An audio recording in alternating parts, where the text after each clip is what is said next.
वो फुटबॉल लेकर सईद हवेली से बाहर निकल आया था। अब उसका रुख ग्राउंड की तरफ था, जहाँ इलाके के लड़के फुटबॉल खेलते थे। अरे आरजे, आओ आओ। लड़कों ने उसे देखकर आवाज़ दी और वो मुस्कुराता उनकी तरफ बढ़ गया था।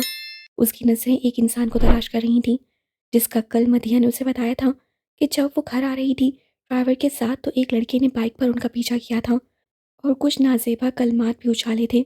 ये जानने के बावजूद कि वह सैयद खानदान की लड़की थी, जल्द ही उसके कंप्यूटर से तेज़ चलते दिमाग ने उस लड़के को स्कैन किया और फिर वो फुटबॉल के साथ मैदान में कूद पड़ा। कुछ देर नॉर्मल खेलने के बाद उससे लड़के का निशाना रखकर फुटबॉल को किक लगाई और मुंह पे दे मारा। लड़का लड़खड़ा कर नीचे गिरा। इससे पहले कि उठता, आरजे उसके सर पर पहुंच गया था। सारे लड़के उसके पागलपन को देखकर भाग गए थे, जबकि वो बुरी तरह अब उस लड़के को हाथों और लातों से पीट रहा था। उसके हथियार में होता तो वो उस लड़के को जान से मार देता। देखने में वो दुबला पतला सा था अभी, लेकिन अपनी जसामत के लिहाज से वो काफ़ी ताकतवर था। बड़े साईं जल्दी चलें, वो बाहर मैदान में छोटे साईं। हवेली का मुलाजिम भागा भागा हशाम के पास आया था।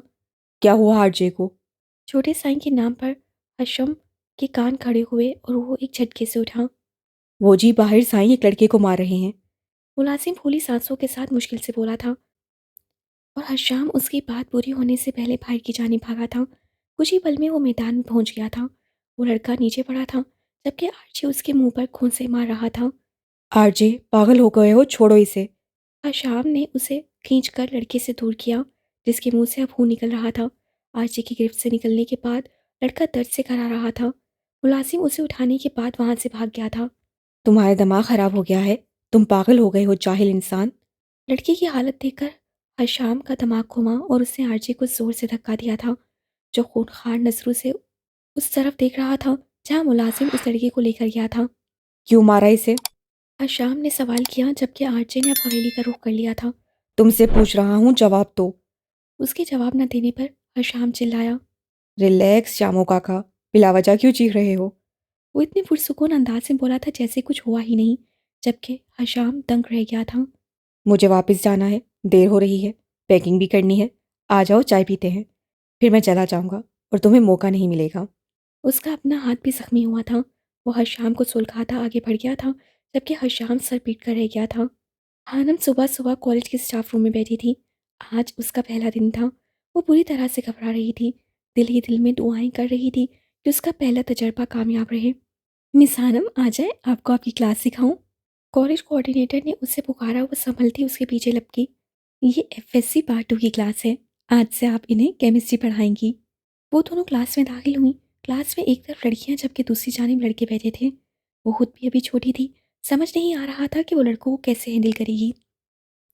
स्टूडेंट्स, ये आपकी केमिस्ट्री की नई मैम है, अच्छे से वेलकम करो उन्हें। कोऑर्डिनेटर सुमैया ने उसका क्लास से तारुफ करवाया। इन्होंने केमिस्ट्री में मास्टर्स किया हुआ है। कोऑर्डिनेटर की इस बात पर वो बुरी तरह चौंकी। उससे झूठ बोला था। वो खुद अभी तालिब इल्म थी। वो पूछना चाहती थी कि उसका गलत तारुफ क्यों करवाया गया है, लेकिन उसे मौका ही नहीं मिला। इससे पहले वो पूछती, सुमैया क्लास से जा चुकी थी। क्लास से मौजूद तलबा और तालबात उसे गौर से देख रहे थे। वो इतनी खुद इत्मीनान नहीं थी, और फिर ये मौका भी पहला था।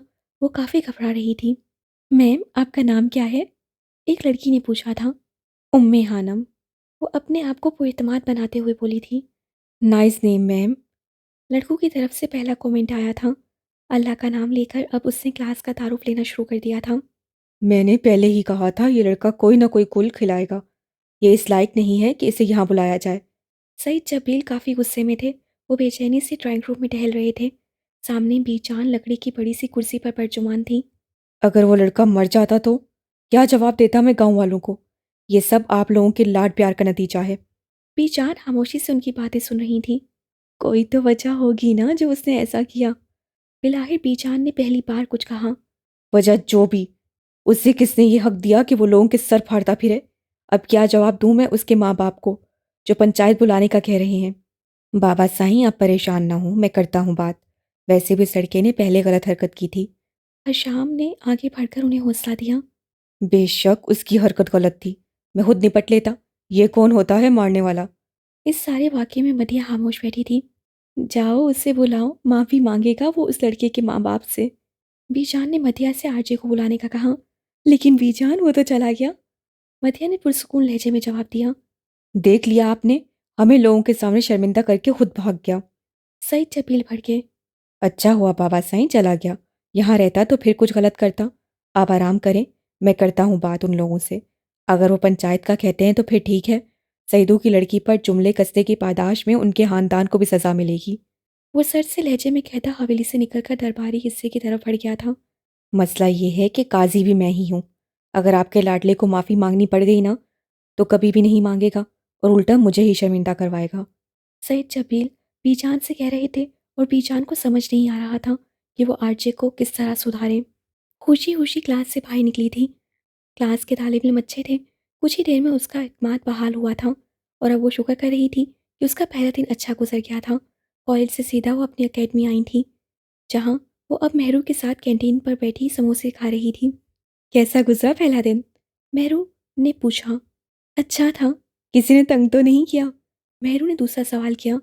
नहीं, अभी तक तो नहीं, लेकिन मैं खुद थक गई हूँ और अब नींद आ रही है। खानम की बात सुनकर मेहरू को उस पर तरस आया था। कहा तो था सोच समझ कर फैसला करना। मेहरू को दुख हुआ। वो वाकई थकी हुई नजर आ रही थी। कुछ नहीं होता मेहरू, बस 2 महीनों की बात है। तुम दुआ करो कि अल्लाह पाक मुझे हिम्मत दे कर रखे। जाने वो लोग कैसे होते हैं जो दिन रात काम भी करते हैं और पढ़ाई में टॉप भी कर जाते हैं। खानम को एहसास हुआ था कि 2 काम एक साथ करना बहुत मुश्किल था।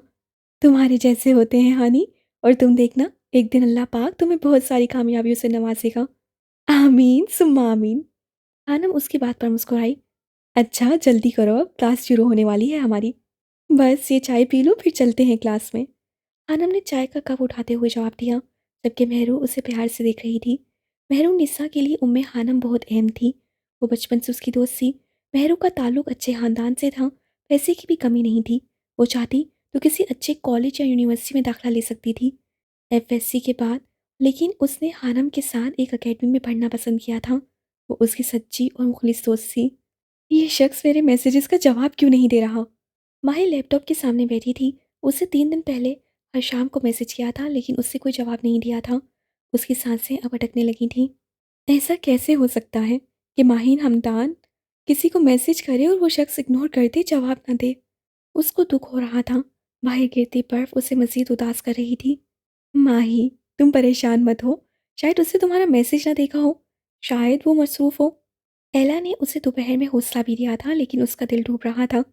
अभी तक फ्रेंड रिक्वेस्ट भी एक्सेप्ट नहीं की। वो मायूस होने लगी थी। हो सकता है उन्होंने देखा ना हो। वो खुद को तसल्ली दे रही थी। मिस्टर हशाम जबील, बस एक बार बात कर ले। एक और मैसेज करने के बाद वो लैपटॉप बंद कर चुकी थी। अनदेखी से उदासी ने उसे अपनी लपेट में ले लिया था। आज उसका कॉलेज में तीसरा दिन था, जब उसे क्लास में 2 नए बच्चे नजर आए थे। एक लड़की और एक लड़का। लड़के को बच्चा तो नहीं कहा जा सकता था। वो आखिरी बेंच पर बैठा था। हानम को वो थोड़ा सा अजीब लगा था। गहरे घने बाल, जिन्हें जेल लगाकर पीछे की तरफ चिपकाया गया था, जो गर्दन को छू रहे थे। उससे बाकी स्टूडेंट्स की तरह यूनिफॉर्म भी नहीं पहना था। लड़कियां बार बार पीछे मुड़कर उसे देख रही थीं, जबकि उसकी नज़रें खिड़की से बाहर खुले आसमान पर जमी थीं। हानम के क्लास में दाखिल होने पर सबने सलाम किया था, जबकि उससे एक नज़र हानम को देखने के बाद, जिसमें थोड़ी हैरानी थी, चेहरा दोबारा खिड़की की तरफ मोड़ लिया था। ये नई मैम कब आई हैं? लड़कियों की जानिब वाली कितार में सबसे आखिर में बैठी लड़की ने अपने साथ वाली लड़की से पूछा था। हाँ, 2 दिन पहले, जब तुम और तुम्हारा दोस्त दोनों गैर हाजिर थे। वैसे तुम्हारी मॉम तो प्रिंसिपल हैं कि क्या उन्होंने जिक्र नहीं किया? नहीं, मुझे तो किसी ने नहीं बताया। वैसे भी मुझे इन बातों में कोई दिलचस्पी नहीं है। हम यहाँ कुछ माह के लिए आए हैं। इन बातों से हमें क्या लेना देना? रुशना ने एक अदा से बालों को पीछे की तरफ झटका देते हुए कहा। आज क्लास में 2 नए चेहरे नजर आ रहे हैं। क्या आप लोग अपना तारुफ करवाएंगे? अनम ने क्लास में मौजूद उन 2 स्टूडेंट से कहा। मैं रुशना हूँ, इस कॉलेज की ऑनर की बेटी। वो बस इतना ही बोली थी और फिर चेहरा लड़के की तरफ किया। और आप? हानम ने लड़के से पूछा, जो जाने बाहर आसमान में क्या ढूंढ रहा था। आपसे बात कर रही हूँ, क्या आपको सुनाई नहीं दिया? उसे मसनूई गुस्से से कहा। लड़के ने उसके लहजे में छुपे गुस्से को महसूस करते हुए उसकी जानिब देखा। मेहरून टखनों से ज़रा ऊपर तक आती फ्रॉक पहने, जिस पर स्याह रंग का स्वेटर पहन रखा था, मेहरून दुपट्टा लिए, वो लड़की उसे कहीं से भी टीचर नहीं लगती थी। उसकी आंखों ने एक सेकंड में हानम को स्कैन कर लिया था, जबकि हानम उसके इस तरह देखने पर गड़बड़ा गई थी। वो जाने क्यों एक झटके से खड़ा हुआ। पूरी क्लास में सरगोशियां फैल गई थीं। हानम ने महसूस किया था कि वो क्लास में सबसे लंबा था। सर्दी में टी शर्ट पहने वो आसा पुरसुकून लग रहा था। क्या इसे सर्दी नहीं लगती?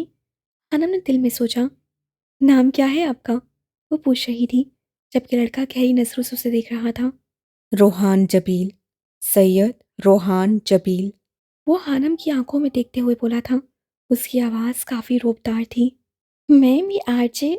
क्लास में एक लड़की ने कुछ कहना चाहा था जब रोहान ने घूर कर उसे देखा। उसकी जुबान को वहीं ब्रेक लगी थी। ठीक है, आप बैठ जाएं, आज का लेक्चर शुरू करते हैं। हानम ने सरसरी से अंदाज में कहने के बाद किताब उठाई, जबकि रोहान की सट निगाहें अब भी उसी पर जमी थीं। ये पहली दफ़ा हुआ था कि उसे किसी ने खड़ा होने और बैठने का हुक्म दिया था। वो अपनी जगह खड़ा रहा। जब हानम ने उसे ऐसे ही खड़े देखा तो उसके चेहरे पर उलझन उभरी। और आपका तारुफ मिस? वो पूछ रहा था। उम्मे हानम नाम है मेरा, और मेरा तारुफ इतना है नहीं है। आप बैठ जाएं। वो मुस्कुराई थी। रूहान को थोड़ा सा ताज्जुब हुआ था। या तो वो वाकई उसे नहीं जानती थी, या फिर जानबूझकर अनजान बन रही थी। पता है मेहरू, आज क्लास में एक नया लड़का आया है। मतलब है तो पुराना ही, लेकिन पिछले दिनों वो गैर हाजिर रहा था, इसलिए आज ही मिला। फिर मेहरू ने सवालिया नजरों से उसे देखा। अजीब इंसान है, एक तो इतना बड़ा होकर एफएससी में ही है अभी, और ऊपर से पूरे लेक्चर में वो बाहर देखता रहा। लड़के जल्दी बड़े हो जाते हैं हानि, और शायद उसके साथ कोई मसला हो। नेहरू की बात पर हानम ने इस बात में सही लाया था। इंसानी जिस्म को पिघला देने वाली गर्मी पड़ रही थी। ऐसे लग रहा था जैसे आग बरस रही हो। प्यास से उसका गला खुश्क हो चुका था। दूर उसे एक दरिया नजर आया था। वो चलती तपती जमीन पर नंगे पांव चलती उस दरिया की तरफ बढ़ रही थी। पाँव में आंवले पड़ गए थे, लेकिन प्यास की शिद्दत उसे आगे बढ़ने पर मजबूर कर रही थी। जैसे ही वो दरिया के पास पहुंची, हवा में गर्मी की शिद्दत मजीद बढ़ गई। दरिया पर नजर पड़ते ही उसकी आंखें फटी की फटी रह गई थीं। दरिया में पानी की जगह लावा बह रहा था। वो डरकर एक कदम पीछे हुई जब किसी ने उसे पीछे से धक्का दिया था, और वो आग उबलते दरिया में जा गिरी। आग ने जिस्म को जलाया तो वो चीखते उठ बैठी थी। चेहरा पसीने से तर था। मोटी रजाई में उसका दम जैसे घुट कर रह गया था। क्या हुआ हानी, तुम ठीक हो? चीख की आवाज़ सुनकर आसिया बेगम उठ गई थी। अम्मा, वो वो अल्फाज उसके गले में दम तोड़ गए थे। कमरे में फैली जीरो बल्ब की रोशनी में उसके चेहरे पर फैला खौफ उसकी माँ आसानी से देख सकती थी। क्या हुआ, कोई बुरा ख्वाब देखा क्या? आसिया बेगम ने पूछा। पानी। खुश्क होते हलक के साथ वो मुश्किल बोल पाई थी। कुछ सेकंड्स बाद ही पानी के ग्लास आसिया बेगम ने उसे पकड़ाया था, जो वो एक ही सांस में पी गई थी। कितनी बार कहा है कि ईशा की नमाज पढ़कर सोया करो। काम और मसरूफियत अपनी जगह, लेकिन नमाज छोड़ना कहाँ की दानिशमंदी है? आसिया बेगम ने आयतुल कुर्सी पढ़कर उस पर फूंकने के बाद कहा। वो आज काफ़ी थक गई थी। कॉलेज, एकेडमी और फिर अपनी असाइनमेंट बनाने के बाद उसमें हिम्मत ही नहीं थी कि वो उठकर ईशा की नमाज पढ़े। शैतान ने गलबा पाया तो वो बिना नमाज पढ़े ही सो गई थी, और अब डर कर उठी थी। कुछ लम्हे लगे थे उसकी तेज़ चलती धड़कन को नॉर्मल होने में। अल्लाह मुझे माफ़ कर दे, आइंदा नहीं छोड़ूंगी नमाज। उसकी आंख से आंसू निकल आया था। ख्वाब ने पूरी तरह से उसे डरा दिया था। शैतान ने बहकावा दिया है और कुछ भी नहीं। सोचो मत और सो जाओ। अम्मा ने उसे प्यार करते हुए कहा था। वो जागती रही थी। सर्दियों की रातें वैसे भी लंबी होती हैं। पूरे 1 घंटे बाद उसकी आंख लगी थी। वो नहीं जानती थी कि इस ख्वाब का उसकी ज़िंदगी पर क्या असर पड़ने वाला था। पिछले कई दिनों से वो लड़की उसे लगातार मैसेजेस कर रही थी। हशाम उससे बात नहीं करना चाहता था, लेकिन उसकी मिन्नतें करने की वजह से आज वो उसे जवाब दे रहा था। जी बोले, मैं आपकी क्या मदद कर सकता हूँ? ठहरे हुए लहजे में पूछा गया था, जबकि माही तो खुशी के मारे बेहोश होने वाली थी। कितनी ही देर वो स्क्रीन पर उसके भेजे गए पैगाम को बेयकीनी से देखती रही थी, जबकि दूसरी जानिब वो बेजार सा जवाब का मुंतज़िर था, क्योंकि माहिन हमदान मैसेज सीन करने के बाद गूंग बैठी थी। मैं आपसे दोस्ती करना चाहती हूँ। कितनी ही देर बाद कांपती उंगलियों से उसे टाइप किया था। माज़रत मोहतरमा, मैं औरतों से दोस्ती नहीं करता। माही के चेहरे का रंग उड़ गया था। लेकिन क्यों? वो हैरानी से पूछ रही थी। क्योंकि मुझे ये ज़ेब नहीं देता। माही ने देखा था उसकी फ्रेंड लिस्ट में कोई लड़की भी ऐड नहीं थी। लेकिन मैं आपको जानती हूँ।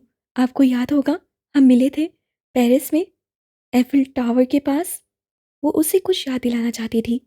नहीं, मुझे कुछ याद नहीं, और अब आप मुझे डिस्टर्ब मत कीजिएगा। खुदा हाफिज़। वो अपनी बात करके उसके सुने बिना ऑफलाइन जा चुका था, जबकि माही एक गहरा सांस लेकर रह चुकी थी। वो बात भी सुनना गवारा नहीं कर रहा था, जबकि वो उसके लिए मारी-मारी फिर रही थी। उस दिन रोहान क्लास में देर से आया था, स्याह रंग का अपर पहने, जिसके हुड ने उसका आधा चेहरा छुपा दिया था। वो बिना इजाज़त लिए अंदर आया और अपनी जगह पर बैठ गया था। बैठते ही उसने चेहरा खिड़की की तरफ मोड़ लिया था, रोज़ाना की तरह। वो लेक्चर पर ध्यान बिल्कुल भी नहीं देता था। हानम को वो पहले दिन से ही किसी अमीर बाप का बिगड़ा हुआ लाडला लगा था। आप लेक्चर पर तवज्जो क्यों नहीं देते रोहान? तंग आकर वो उससे पूछ रही थी। रोहान ने हैरत से उसकी तरफ देखा। उसकी नज़रों में हमेशा की तरह सनमहरी थी। क्योंकि आपने फॉर्मूला गलत लिखा है मिस। वो तंसिया मुस्कुराहट उसकी तरफ उछाल कर बोला था। हानम ने गड़बड़ाकर बोर्ड को देखा था। वाकई उसका फॉर्मूला गलत था। पूरी क्लास उसे तवज्जो से सुन रही थी, लेकिन किसी को पता नहीं चला। और वो, जिसे एक नज़र भी नहीं देखा था, वो कैसे जान गया था? माजरत, हानम ने फॉर्मूला दोबारा लिखा था। वैसे मिस आपकी उम्र क्या है? रूहान की तरफ से पहला सवाल आया था। 19 साल और कुछ माह। वो सच बोल गई थी। मैट्रिक कब किया था आपने? दूसरा सवाल हाजिर था। तकरीबन 4 साल पहले। वो नासमझी से जवाब दे रही थी। हानम ने महसूस किया उसकी आंखों में मकनातीसी कशिश थी, जो उसके जवाब देने पर मजबूर कर रही थी। तो फिर आपने मास्टर्स कैसे कर लिया मिस? उसके सवाल पर हानम गड़बड़ा गई थी। मैम सुमैया का बोला गया झूठ उसे पूरी तरह से फंसा गया था। पूरी क्लास में सरगोशियां शुरू हो गई थीं। अब वो लोग जिन्हें खुद कुछ नहीं आता वो हमें पढ़ाएंगे। इक्कत अमीज लहजा था। हानम के चेहरे का रंग उड़ा था। उसे इस वक्त बहुत बुरा महसूस हो रहा था। उसने झूठ नहीं बोला था, लेकिन इल्ज़ाम उस पर आया था। वो पूरी मेहनत से लेक्चर तैयार करके आती थी। आज जाने कैसे फॉर्मूला गलत हो गया था, और आज ही रूहान जबील उर्फ आरजे उसे पकड़ चुका था। यहाँ से कल शुरू करेंगे। वो बैग उठाकर क्लास से बाहर निकल आई थी। क्लास का वक्त वैसे भी ख़त्म हो चुका था। 1-2 मिनट बाकी थे। उसे महसूस नहीं हुआ था कब उसकी आंखें नम हुई थीं। वक्त ने उसे बहुत हसास बना दिया था, और आरजे की बात उसके दिल पर लगी थी। वो तेज तेज कदम उठाती गेट की तरफ जा रही थी। एक आंसू उसकी आंख से गाल पर फिसला था, जिसे उसने हथेली से रगड़कर जल्दी से साफ किया था कि कोई देख न ले। ये रूहान जबील की वजह से उम्मे हानम की आंख में पहला आंसू आया था। जाने कुदरत ने आगे क्या लिखा था। वो अपने कपड़े बैग में रख रहा था जब दरवाजे पर दस्तक हुई। अरे बीजान आप अंदर आए, वहाँ क्यों खड़ी हैं? हशाम ने बीजान को दरवाजे में खड़ा देखा तो वो एहतराम के बायस उनकी तरफ बढ़ा। हाथ पकड़ पेट पर लाकर बिठाया। हो गई तैयारी? बीजान ने मोहब्बत पाश नजरों से उसे देखते हुए पूछा। जी बीजान, बस मुकम्मल हो गई है। वो मुस्कुराया था। तुम भी चले जाओगे तो घर एक बार फिर खाली हो जाएगा। मधिया भी 2-3 माह बाद चक्कर लगाती है, और रूहान तो आता ही अपनी मर्जी से है। मैं तरस जाती हूँ तुम लोगों का चेहरा देखने के लिए। बीजान अफसरदा थी। अरे आप उदास ना हो मेरी प्यारी माँ जान। मैं रोज़ाना आपको फ़ोन किया करूँगा और आरजे से भी कहूँगा कि जल्दी जल्दी चक्कर लगाया करे। वो मोहब्बत से बीजान का हाथ थामते हुए कह रहा था। जब उसे ज़्यादा प्यार आता था, वो उन्हें माँ जान कहता था। मुझे सबसे ज़्यादा रूहान की फ़िक्र खाती है मेरे बच्चे। तुम तो बहुत समझदार हो, लेकिन उसके साथ जाने क्या मसला है? आप परेशान ना हो, वो अभी बच्चा है। 20 साल ज़्यादा उम्र नहीं होती। और आप जानती भी हैं कि वो सब जैसा नहीं है। उसे वक्त लगेगा हर चीज़ को समझने के लिए। हशाम ने तसल्ली दी। तुम तो ऐसे नहीं थे हशाम। जब तुम 20 साल के थे तब भी बहुत समझदार थे। वो इसलिए कि मैं आपका बेटा हूँ। वो होले से मुस्कुराया। रूहान मुझे तुमसे ज़्यादा प्यारा है हशाम। मैंने उसे माँ से ज़्यादा प्यार दिया है। मैं नहीं चाहती कल को मेरी तरबियत पर उंगली उठे। बीजान परेशान थी। अच्छा आप परेशान मत हो। जल्दी से खाना लगवा दे, मुझे भूख लगी है। यहाँ से लाहौर जाऊँगा। आपके लाडले से मिलने के बाद ही पेरिस की फ़्लाइट लूँगा। वो हशाश प्रशास सा कह रहा था। अभी लगवाती हूँ। तुमने मुझे पहले क्यों नहीं बताया कि भूख लगी है? बीजान उसे घूरती हुई उठी तो वो भी मुस्कुरा दिया। हानम उसके रवैये से तंग आ गई थी। वो एक दिन क्लास में होता तो 2 दिन गायब रहता था। टेस्ट हो नहीं देता था। ध्यान खिड़की से बाहर होता था। हानम जितना मर्जी अच्छा पढ़ा ले, वो कोई ना कोई गलती निकालता था, और ऐसे सवाल पूछता था कि वो चाह कर भी जवाब नहीं दे पाती थी। आज वो क्लास में देर से आया था, और फिर मोबाइल पर बजती बेल को देखने के बाद अब वो फ़ोन सुन रहा था। हानम को इस वक्त उस पर इंतहाई गुस्सा आया। एक तो वो लेट आया था, ऊपर से क्लास में फ़ोन इस्तेमाल कर रहा था, जिसकी इजाज़त नहीं थी। ओके मैं आ रहा हूँ शामू काका।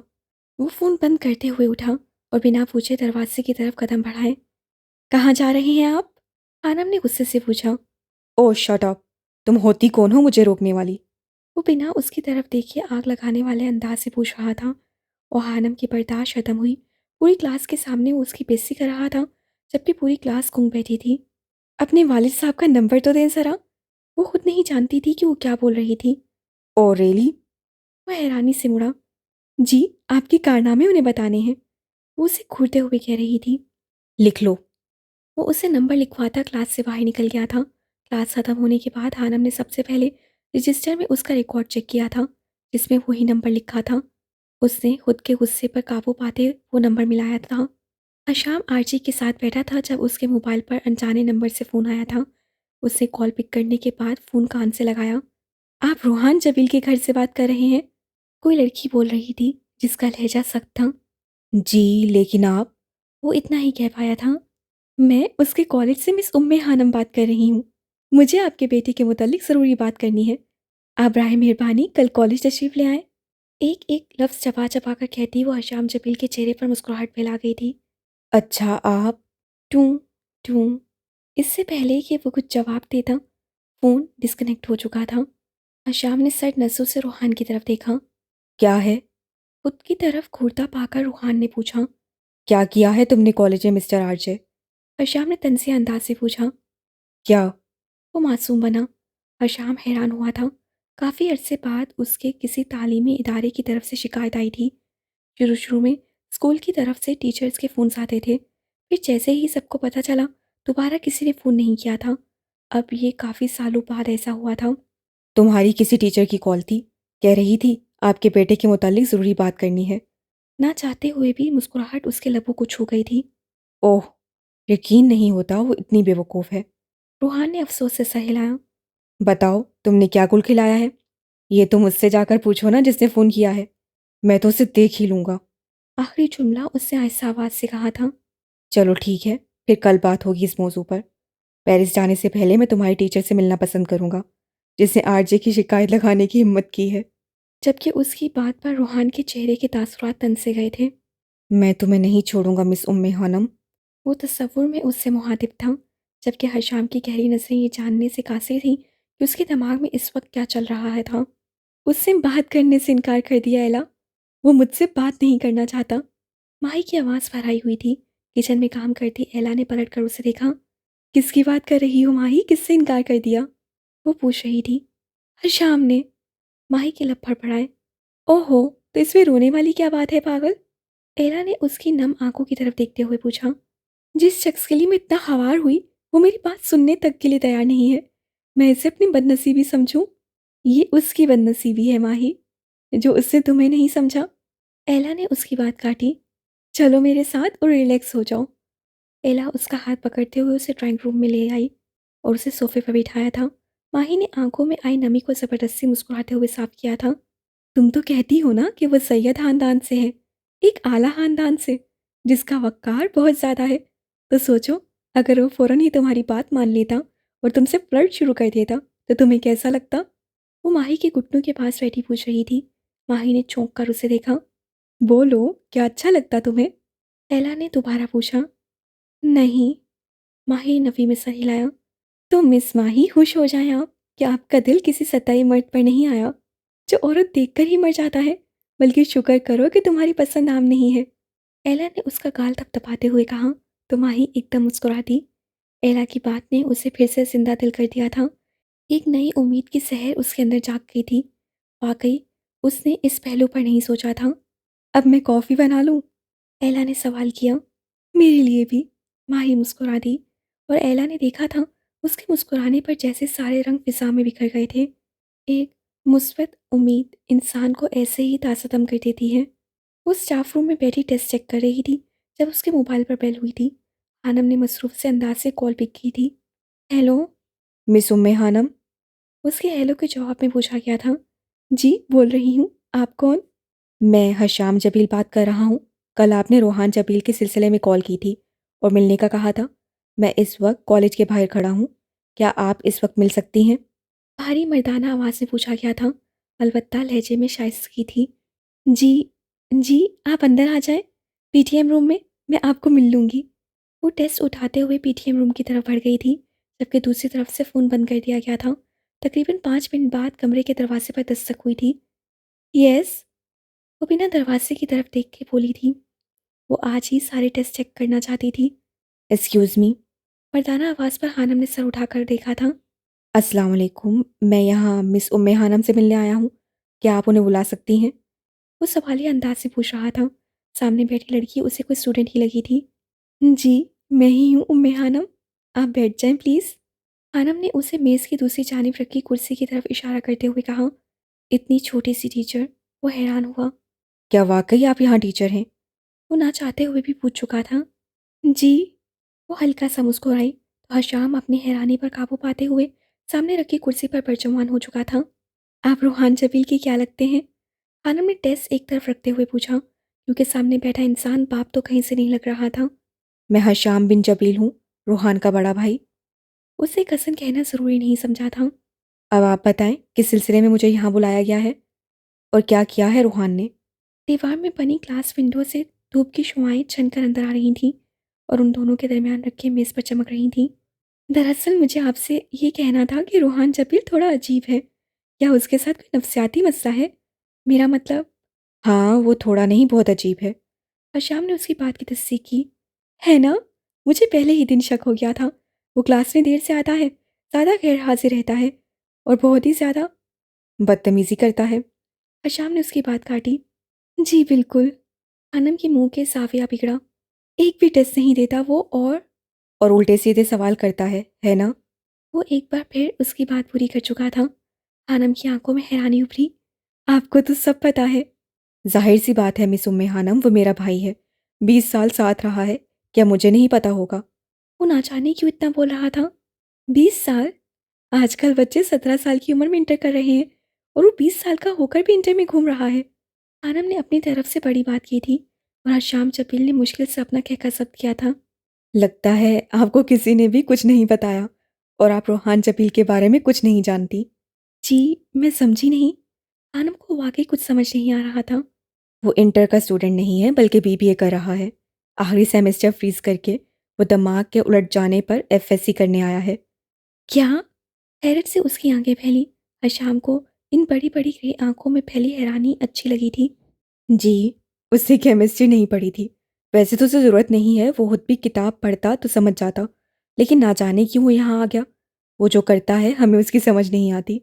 लेकिन वो ऐसा क्यों करता है? वो पूछ रही थी। क्योंकि वो एक सल्फाइट है। क्या आप जानती हैं कि सल्फाइट किसे कहते हैं? वो मेज़ पर थोड़ा झुककर राजसाराना अंदाज से पूछ रहा था। शाह जबील खानदान पिछले कई सालों से मुल्तान में आबाद था। सईद खानदान होने के नाते पूरे इलाके में उन्हें इज्जत की नज़र से देखा जाता था। जबील खानदान के आबा अजदाद ने लोगों के मसाइल को रूहानी तरीके से सुलझाया था।